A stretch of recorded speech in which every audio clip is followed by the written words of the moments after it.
ओम शांति।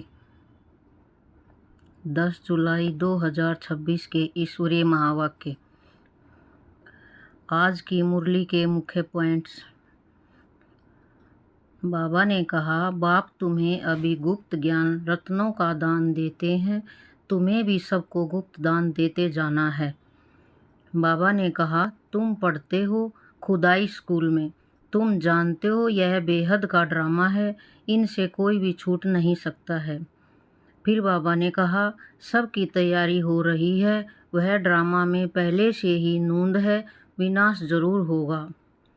बाबा ने कहा, अब तुमको संपूर्ण बनना है, माया का संपूर्ण ग्रहण लगा हुआ है। मैं कुछ जास्ती पढ़ाता नहीं हूँ, सिर्फ कहता हूँ मुझको याद करो तो फिर बादशाही तुम्हारी है।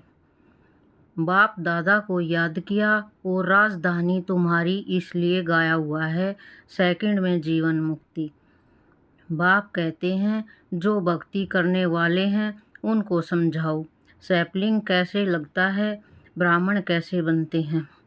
बाबा ने कहा, इस समय सारी मनुष्य सृष्टि का झाड़ जड़ जड़ीभूत हो गया है।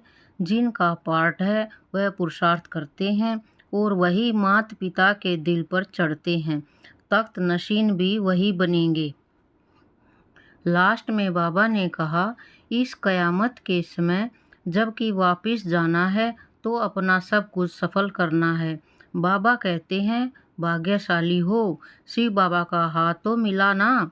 फिर बाबा ने कहा, ऐसा भोला नहीं बनो जो सामना नहीं कर सको, सरलता के साथ समाने और सहन करने की शक्ति चाहिए। अब सुनते हैं महावाक्यों को विस्तार से। मुरली का सार। मीठे बच्चे, बाप आए हैं तुम बच्चों की अविनाशी ज्ञान रत्नों से झोली भरने। यह एक एक ज्ञान रत्न लाखों रुपयों का है। प्रश्न, गुप्त दान का इतना अधिक महत्व क्यों है? उत्तर, क्योंकि बाप तुम्हें अभी गुप्त ज्ञान रत्नों का दान देते हैं, इसे दुनिया नहीं जानती। फिर तुम बच्चे इन ज्ञान रत्नों का दान करने से विश्व की राजाई ले लेते हो। यह भी गुप्त है, न कोई लड़ाई, न कोई बारूद आदि, न कोई खर्चा। गुप्त रीति से बाप ने तुम्हें राजाई दान में दी, इसलिए गुप्त दान का बहुत महत्व है। डबल ओम शांति। एक शिव बाबा कहते हैं, एक ब्रह्मा दादा कहते हैं, दोनों का स्वधर्म है शांत, दोनों ही शांति धाम में रहने वाले हैं। तुम बच्चे भी शांति धाम में रहने वाले हो, निराकार देश में रहने वाले आए हो साकारी देश में पार्ट बजाने, क्योंकि यह ड्रामा है ना।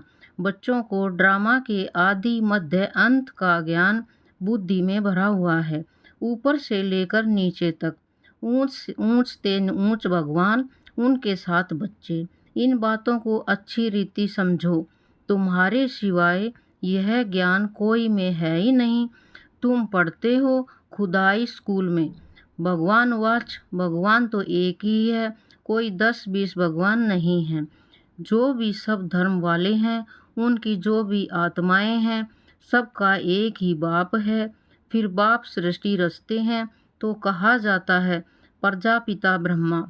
शिव को प्रजापिता नहीं कहेंगे, प्रजा तो जन्म मरण में आती है, आत्मा संस्कार के आधार से जन्म मरण में आती है। फिर चाहिए प्रजापिता ब्रह्मा, गाया हुआ है पर परम पिता परमात्मा प्रजापिता ब्रह्मा द्वारा रचना रचते हैं, उनको बुलाया ही जाता है पतित पावन आओ। जब दुनिया पतित बनती है और उनका अंत होता है, तभी बाप आते हैं पतित से पावन बनाने। अब तुम ज्ञान जान गए हो, बाप आते भी एक बार हैं और कब आते ही नहीं। अभी तुमको सारी नॉलेज मिली है, तुम ड्रामा के एक्टर्स हो ना, तुम ड्रामा के एक्टर्स हो ना। ड्रामा के एक्टर्स को सबकी एक्ट का ज़रूर पता होना चाहिए कि क्या क्या पार्ट है। वह होता है छोटा हद का पार्ट ड्रामा, उनका तो सबको पता पड़ जाता है। तुम भी देख कर आते हो, चाहो तो लिख भी सकते हो, याद कर सकते हो। छोटा सा होता है, यह तो बहुत बड़ा बेहद का ड्रामा है, जिसको तुम सतयुग से लेकर कलयुग अंत तक जानते हो। अभी तुम बच्चे जानते हो, हमको बेहद के बाप से बेहद का वर्षा मिलता है, फिर हद के बाप से हद का वर्षा, हद की प्रॉपर्टी मिलती है। बाबा ने समझाया था, राजाएं जो बनते हैं वह अगले जन्म में दान पुण्य आदि करने से एक जन्म के लिए राजा बनते हैं, ऐसे नहीं कि वह दूसरे जन्म में भी बनेंगे। तुम जो सतयुग में राजाएं महाराजाएं थे, ऐसे मत समझो कि तुम्हारी राजाई कोई गुम हो जाती है। फिर जब भक्ति मार्ग होता है तब भी वह जास्ती दान पुण्य करते हैं तो वह भी राजाई में आते जाते हैं, परंतु वह फिर हो जाते हैं विकारी राजाएं। तुम ही जो पूज्य थे सो फिर पुजारी बने हो, फिर भी सुख तो रहता है, दुख तो सिर्फ अभी होता है। अभी तमो प्रधान में भी तुमको सुख है, कोई लड़ाई झगड़े की बात नहीं। यह तो बाद में होता है, जब लाखों की अंदाज में हो जाते हैं तब लड़ाई आदि शुरू हो जाती है। तुम बच्चों को तो सतयुग त्रेता द्वापर में भी सुख है, जब तमो प्रधान शुरू होता है तब थोड़ा दुख होता है, अब तो है ही तमो प्रधान। बाप समझाते हैं, यह है कि तमो प्रधान दुनिया, तुम जानते हो यह बेहद का ड्रामा है, इनसे कोई भी छूट नहीं सकता है। मनुष्य जब दुख में तंग हो जाते हैं तब कहते हैं भगवान ने ऐसा खेल क्यों रचा है। अगर भगवान रचे ही नहीं तो दुनिया ही नहीं होती, कुछ नहीं होता, रचता और रचना तो है ना।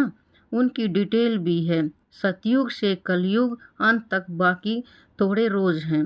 तुम भी प्रैक्टिकल में देखेंगे, पहले से ही तो नहीं दिखाएंगे। 5000 वर्ष का बाकी थोड़ा चक्र है, वह अभी थोड़े ही दिखा देंगे। जब होगा तब उनको भी साक्षी हो देखेंगे। जो होना होता है वह कल्प पहले मुआफिक होगा। यह तो देखते ही हो तैयारियां हो रही हैं, विनाश तो होगा जरूर, सबकी तैयारी हो रही है।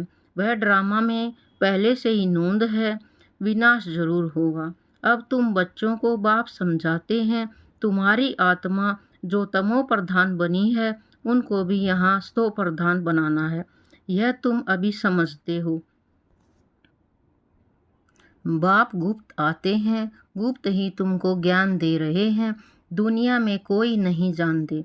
गुप्त रीति तुम विश्व का राज्य लेते हो, कोई भी आवाज नहीं, बिल्कुल ही गुप्त दान कहा जाता है ना। बाप आकर बच्चों को अविनाशी ज्ञान रत्नों का गुप्त दान देते हैं। बाप भी कितना गुप्त है कोई नहीं जानते हैं। यह सब कहाँ जाते हैं, ब्रह्मा कुमार कुमारियाँ क्या करते हैं, कुछ समझते नहीं। तुम बच्चे जानते हो बाबा कितना गुप्त है। तुम बच्चों को गुप्त विश्व का मालिक बनाते हैं, न कोई लड़ाई, न कोई बारूद, न कोई खर्चा। यहाँ तो एक छोटा गांव लेने में ही कितने झगड़े मारा मारी चल पड़ती है, तो बाप आकर गुप्त दान देते हैं। अविनाशी ज्ञान रत्नों से तुम्हारी झोली भरते हैं, कहते हैं भर दो झोली, शिव बोला भंडारी। तुम जानते हो शिव बाबा हमारी अविनाशी ज्ञान रत्नों से झोली भर रहे हैं, तो एक एक रत्न लाखों रुपयों का है। तुम कितने रत्न देते हो, फिर तुम कितने दानी बनते हो, वह भी गुप्त है। देवताओं को कितने हथियार भुजाएं आदि दे दी हैं, वास्तव में है कुछ भी नहीं। सतयुग में देवताओं को इतनी भुजाएं आदि तो होती नहीं, कलयुग में कितने अनेक प्रकार के हथियार दे दिए हैं। विनाश के लिए बांबस है तो फिर तलवार बाण आदि क्या करेंगे। तुम कहते हो ज्ञान खड्ग ज्ञान तलवार, तो उन्होंने हथियार समझ लिए हैं, है कुछ भी नहीं। तुमको तो गुप्त दान मिलता है, तुम फिर सबको गुप्त दान देते हो। तुम जानते हो बाबा हमको श्रीमत दे रहे हैं, श्रीमत है ही भगवान की। तुम जानते हो हम आते हैं नर से नारायण बनने, उनको सर्वगुण संपन्न 16 कला संपूर्ण देवी गुणधारी कहा जाता है। दैवी गुण सिर्फ उन देवी देवताओं में होते हैं, फिर कलाएं कम होती जाती हैं। जैसे संपूर्ण चंद्रमा की रोशनी अच्छी होती है, फिर कम होती जाती है, कम होते होते बाकी एकदम पतली लीक बच जाती है। सारा गुम नहीं होता, लकीर जरूर होती है जिसको अमावस कहते हैं। अब तुम्हारी है बेहद की बात। तुम 16 कला संपूर्ण बनते हो। दिखाते हैं कृष्ण के मुख में माताएं चंद्रमा देखती हैं। यह है साक्षात्कार की बातें, जिसकी समझानी बाप बैठ देते हैं। अब तुमको संपूर्ण बनना है। माया का संपूर्ण ग्रहण लगा हुआ है, बाकी जाकर लकीर बजती है। सीढ़ी उतरते आए हैं, सबको सीढ़ी उतरनी है, तब ही फिर सबको वापस जाना पड़े। तुम तो अभी थोड़े हो, आहिस्ते आहिस्ते वृद्धि होगी। पढ़ाई में बहुत नहीं पास होते। तुम्हारे सेंटर्स भी धीरे धीरे वृद्धि को पाते रहते हैं। समय नज़दीक आता जाएगा, फिर समझेंगे इन्हों में क्या है। दिन प्रतिदिन वृद्धि को पाते रहते हैं। अभी कहते हैं हमने समझा था, यह कहाँ तक चलेंगे, ख़त्म हो जाएंगे। शुरू में इस डर से बहुत भाग गए, पता नहीं क्या होगा, न यहाँ के न वहाँ के रहेंगे, इससे तो भागो। भाग गए, फिर उनमें से आते रहते हैं। बाप कितना सहज रीति से बैठ समझाते हैं। इन अबलाओं अहिल्याओं को कोई तकलीफ नहीं देते हैं। इन्हों का भी उद्धार तो होना है। कहते हैं बाबा हम तो कुछ पढ़ी लिखी नहीं हैं। बाप कहते हैं कुछ नहीं, पढ़ी हो तो बहुत अच्छा है। शास्त्र आदि जो भी पढ़े हो वह सब भूल जाओ। मैं कुछ जास्ती पढ़ाता नहीं हूँ, सिर्फ कहता हूँ मुझको याद करो तो फिर बादशाही तुम्हारी है। बस तुम्हारा बेड़ा पार हो जाएगा। बच्चा पैदा हुआ और कहेंगे बाबा, बस वर्षे का हकदार बन जाते हैं। यहाँ भी तुम हकदार बन जाते हो। बाप दादा को याद किया और राजधानी तुम्हारी, इसलिए गाया हुआ है सेकंड में जीवन मुक्ति। साहूकार लोगों का है पिछाड़ी का पार्ट, पहले गरीबों की बारी है। तुम्हारे पास आपे ही आएंगे। दलितों का भी उद्धार होना है। भीलनी का भी गायन है। कहते हैं राम ने भीलनी के बेर खाए। वास्तव में राम भी वही नहीं है, शिव बाबा भी नहीं है। हाँ, हो सकता है इस ब्रह्मा को खाना पड़े। भीलनी आदि आएंगी, समझो टोली आदि ले आएं तो इनकार कैसे कर सकते हैं। भीलनी गणिकाएं ले आएंगी तो तुम भी खाएंगे। शिव बाबा कहते हैं मैं तो नहीं खाऊंगा, मैं तो अभोक्ता हूँ। तुम्हारे पास आएंगे सभी। गवर्नमेंट भी मदद करेगी कि इनको उठाओ। तुम भी ऑटोमेटिकली प्रेरणा होगी। बाबा गरीब निवाज है तो हम भी गरीबों को समझाएं। भीलनियों से भी निकलेंगे। इतना बड़ा झाड़ है, इनमें एक भी देवी देवता धर्म का नहीं रहा और सब धर्मों में कन्वर्ट हो गए हैं। अब बाप कहते हैं जो भक्ति करने वाले हैं उनको समझाओ। तुम देख रहे हो सैपलिंग कैसे लगता है, ब्राह्मण कैसे बनते हैं। जो सूर्यवंशी चंद्रवंशी देवता बनते होंगे वही आते जाएंगे। एक बार भी सुना तो स्वर्ग में जरूर आएंगे। बाबा ने काशी कलवट का भी मिसाल सुनाया है। शिव पर जाकर बलि चढ़ते थे, उनको भी कुछ तो मिलना चाहिए। तुम भी बलि चढ़ते हो, पुरुषार्थ करते हो राजाई के लिए।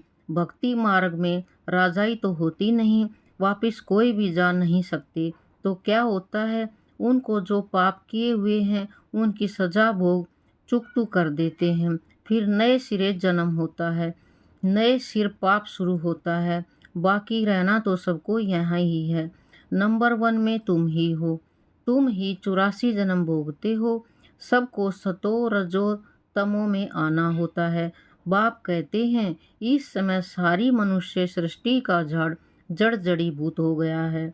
मनुष्य तो बिल्कुल घोर अंधियारे में कुंभकर्ण की नींद में सोए हुए हैं। एक कुंभकर्ण नहीं, अनेक हैं।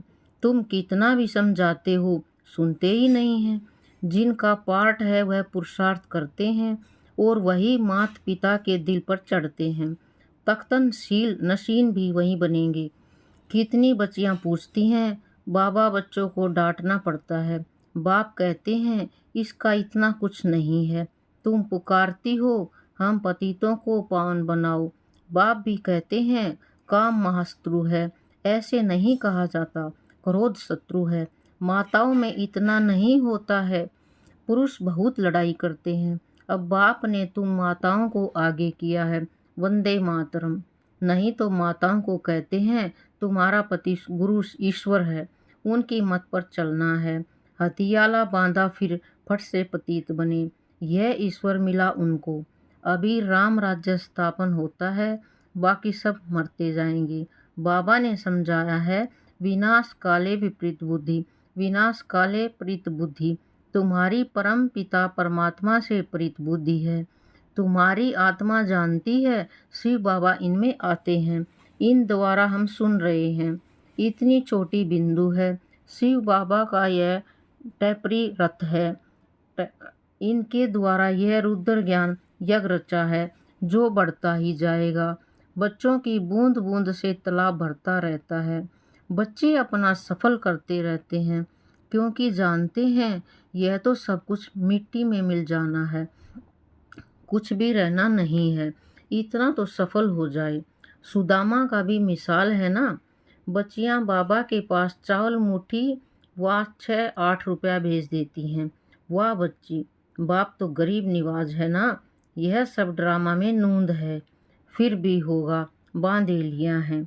बाबा कहते हैं भाग्यशाली हो, शिव बाबा का हाथ तो मिला ना। एक दिन आएगा, सब आर्य समाजी आदि भी आएंगे। जाएंगे कहाँ? मुक्ति जीवन मुक्ति की हट्टी तो एक ही है। सजाएं खाकर सबको मुक्ति में जाना है। यह है कयामत का समय, सब वापिस जाएंगे। यह है साजन की बारात। कैसे बारात जाएगी, वह भी साक्षात्कार होगा, तुम्हारे सिवाय और कोई देख न सके। अच्छा, मीठे मीठे शकील दे बच्चों प्रति माता पिता बाप दादा का याद प्यार और गुड मॉर्निंग। रूहानी बाप की रूहानी बच्चों को नमस्ते।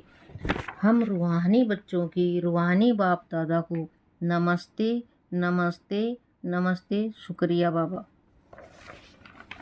धारणा के लिए मुख्य सार। पहला, बाप द्वारा ज्ञान का जो गुप्त दान मिला है, उसकी वैल्यू को समझ अपनी झोली ज्ञान रत्नों से भरपूर करनी है। सबको गुप्त दान देते जाना है। नंबर 2, इस कयामत के समय जबकि वापस जाना है तो अपना सब कुछ सफल करना है, परितभूति बनना है, मुक्ति और जीवन मुक्ति का रास्ता सबको बताना है।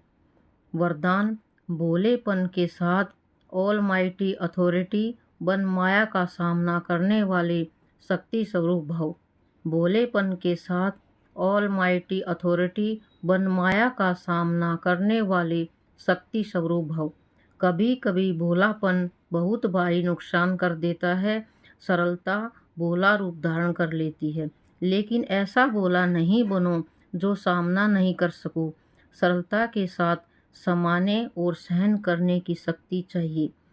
जैसे बाप भोलानाथ के साथ ऑलमाइटी अथॉरिटी है, ऐसे आप भी भोलेपन के साथ साथ शक्ति स्वरूप भी बनो, तो माया का गोला नहीं लगेगा। माया सामना करने के बजाय नमस्कार कर लेगी। स्लोगन, अपने दिल में याद का झंडा लहराओ तो प्रत्यक्षता का झंडा लहरा जाएगा। अपने दिल में याद का झंडा लहराओ तो प्रत्यक्षता का झंडा लहरा जाएगा। अव्यक्ति सारे ज्वाला स्वरूप स्थिति में रह शक्तिशाली याद का अनुभव करो। विशेष याद की यात्रा को पावरफुल बनाओ। ज्ञान स्वरूप के अनुभवी बनो। आप श्रेष्ठ आत्माओं की शुभ वृत्ति व कल्याण की वृत्ति और शक्तिशाली वातावरण, अनेक तड़पती हुई भटकती हुई पुकार करने वाली आत्माओं को आनंद, शांति और शक्ति की अनुभूति कराएगी। ओम शांति। सभी भाई बहनें ज़रूर इस चैनल को सब्सक्राइब करें, इस चैनल के साथ जुड़े रहें। ओम शांति।